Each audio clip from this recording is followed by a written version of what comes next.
मसीह की यह सजीव वाहिनी है। आपकी दैनिक प्रेरणा में आपका स्वागत है। आज का विषय है उत्तम चुनना। हमारे जीवन में जो एक बात महत्वपूर्ण रहती है उसको हमको सही तरीके से हम लोगों को चुन लेने का है। हम लोग पढ़ते हैं भजन संहिता 27 और 4 में, एक वर मैंने यहोवा से मांगा है, उसी के यत्न में लगा रहूंगा कि मैं जीवन भर यहोवा के भवन में रहने पाऊं, जिससे यहोवा की मनोहरता पर दृष्टि लगाए रहो। यहाँ पर एक मन की इच्छा को, अपने जीवन के उद्देश्य को यहाँ पर हम लोगों को पढ़ने को मिलता है। और ये दाऊद राजा ने ये भजन लिखा और वो कहता है कि मैं जीवन भर परमेश्वर के भवन में रहना चाहता हूँ। ये मैंने परमेश्वर से मांग लिया है। अब लूका रचित सुसमाचार 10 अध्याय और 42 वचन में हम लोग पढ़ते हैं, परंतु एक बात अवश्य है और उस उत्तम भाग को मरियम ने चुन लिया है, जो उससे छीना न जाएगा। यहाँ पर मेरी मार्था 2 बहनें हैं और हम लोगों को मालूम है मेरी मार्था ये बहनों की कहानी। और मरियम जो है वो यीशु के चरणों पर बैठी हुई है, मार्था काम कर रही है। मरियम ने अच्छा जो है वो चुन लिया है, वो सुन रही है परमेश्वर के वचन को। और ये उसकी चॉइस है, ये उसने चुन लिया है, उसके पास से कोई भी नहीं छीन सकता है।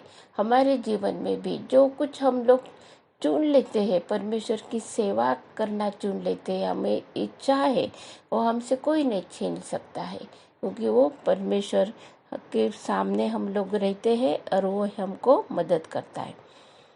यूहन्ना 9 और 25 वचन में हम पढ़ते हैं, उसने उत्तर दिया, मैं नहीं जानता कि वह पापी है या नहीं। मैं एक बात जानता हूँ कि मैं अंधा था और अब देखता हूँ। यहाँ पर एक गवाही है, साक्षी है। और एक अंधा जो अंधा मनुष्य था, उसको प्रभु यीशु मसीह ने चंगा किया है, उसको दृष्टि दी है। अब सब लोग उसके पीछे पड़े हैं कि कैसा हो गया, तू तो अंधा था।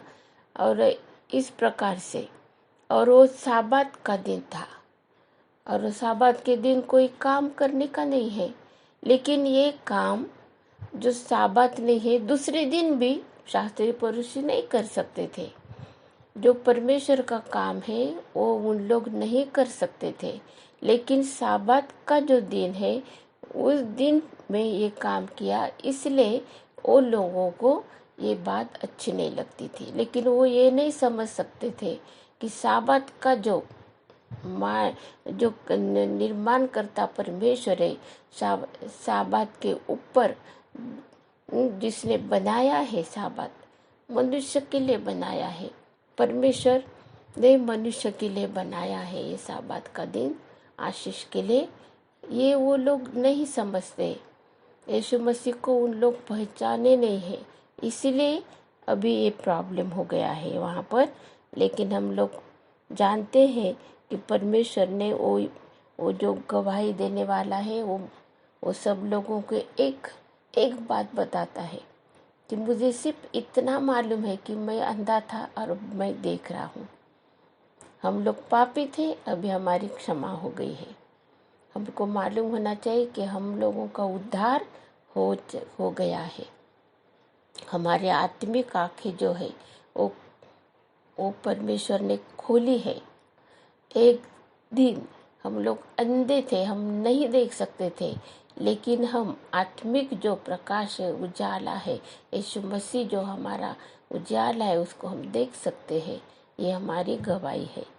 हम लोग देखते हैं अभी दूसरा वचन हम देखते हैं, मार्क 10 और 21 में लिखा, यीशु ने उस पर दृष्टि करके उससे प्रेम किया और उससे कहा, तुझ में एक बात की घटी है, जा जो कुछ तेरा है उसे बेचकर कंगालों को दे और तुझे स्वर्ग में धन मिलेगा, और आकर मेरे पीछे हो ले।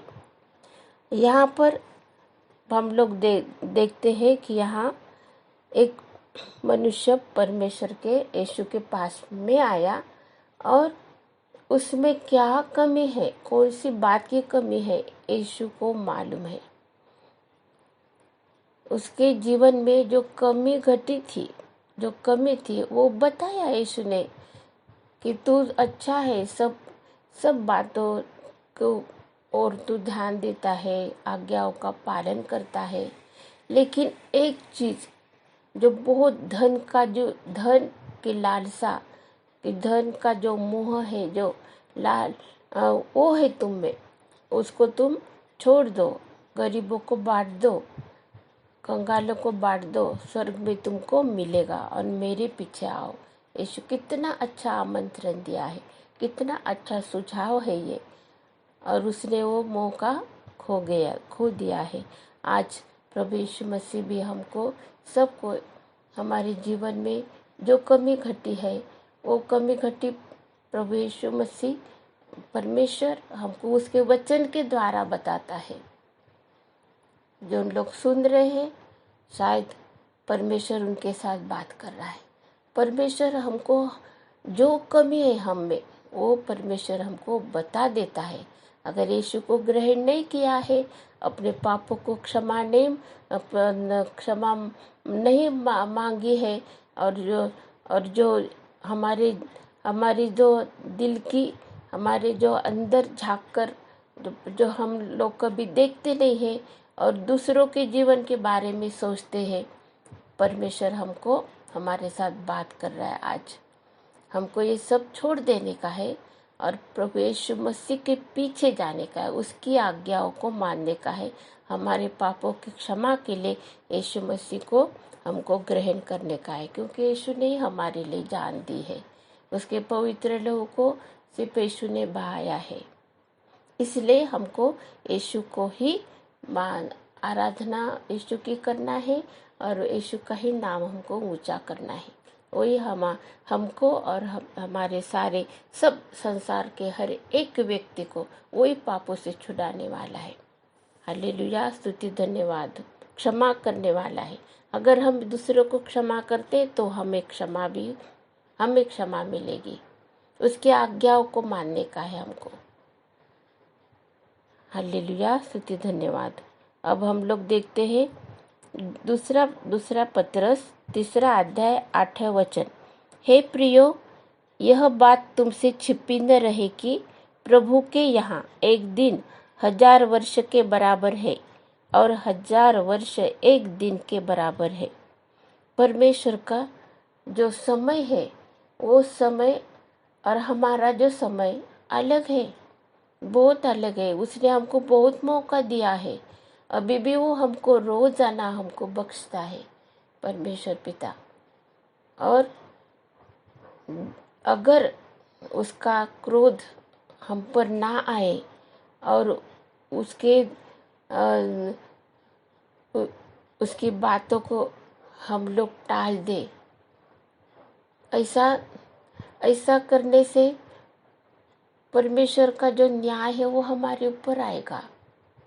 समय निकल जाएगा, क्योंकि समय बहुत दिया है परमेश्वर ने, एक कृपा का समय दिया है।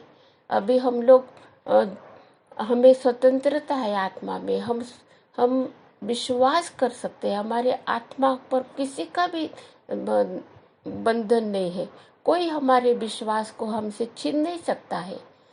प्रभु यीशु मसीह पर का जो विश्वास है, वो जो हम करते हैं, वो विश्वास सर्वश्रेष्ठ विश्वास है।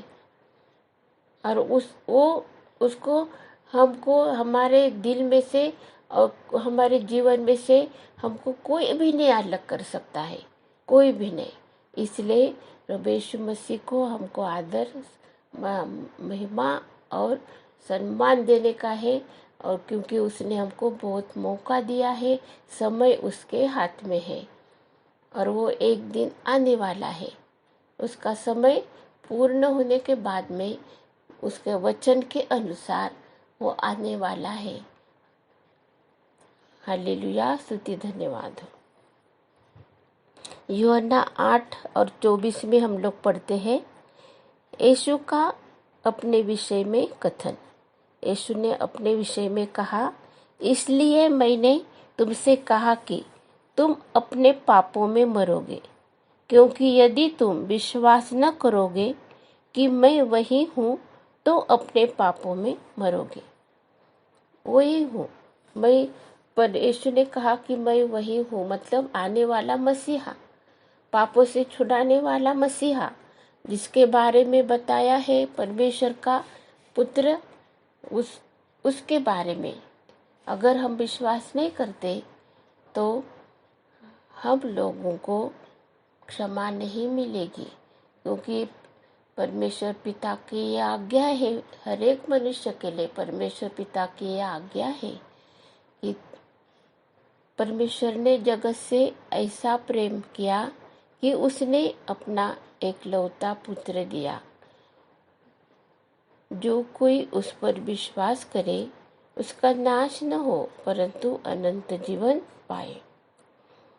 कितना परमेश्वर ने हमको मौका दिया है, हमको सिर्फ विश्वास करना है यीशु पर, सारी आशीषों को पाना है।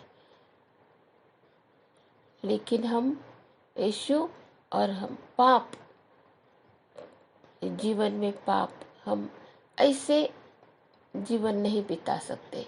हमारा दिल, हमारा मन, हमारे विचार, ये सब कुछ प्रभु यीशु मसीह अपने पवित्र लहू से शुद्ध करता है, शुद्ध करता है। मनुष्य के अंदर क्या है ये परमेश्वर को मालूम है। सब प्रकार की बुराई, सब प्रकार का ईर्ष्या, एक दूसरे का ईर्ष्या करना, एक दूसरे का डाह करना, दोष लगाने और बहुत बड़ी बड़ी बातें करना, ये सब बातें मनुष्य के अंदर ठूस ठूस के भरी हुई है और हमारे मन में से वो हरदम निकलती रहती है। इसलिए हमको वो छुटकारा चाहिए। हम नहीं कर सकते वैसा। हम यीशु जब हमारे दिल में है तो वो हमारे दिल में से अच्छी बातें निकालता है। पवित्र आत्मा से भरा हुआ जीवन हमारा रहता है। हम प्रीति, प्रेम, आदर, सम्मान और खुशियाँ, आराधना, परमेश्वर की आराधना, एक दूसरे से प्रेम करना, शांति का संदेश देना, सुसमाचार फैलाना, जो ज़रूरतमंद है उनकी सेवा करना, बीमारों जो बहुत ही कठिन परिस्थिति में है उनको मदद करना, ये ऐसे सब काम हमसे होएंगे, क्योंकि हमको परमेश्वर ने नया बना दिया है। यीशु का स्वभाव हमारे अंदर आया है और जब हमने यीशु को ग्रहण किया तब हम नई सृष्टि बन गए। इसलिए जो मसीह यीशु में है वो नई उत्पत्ति है। पुरानी बातें बीत गई, देखो वो सब नई हो गई है। हमारे जीवन में सब बातें नई हो गई है और वो दिखने वाली है। दूसरों को आशीषों का हमको परमेश्वर ने एक स्रोत बनाया है।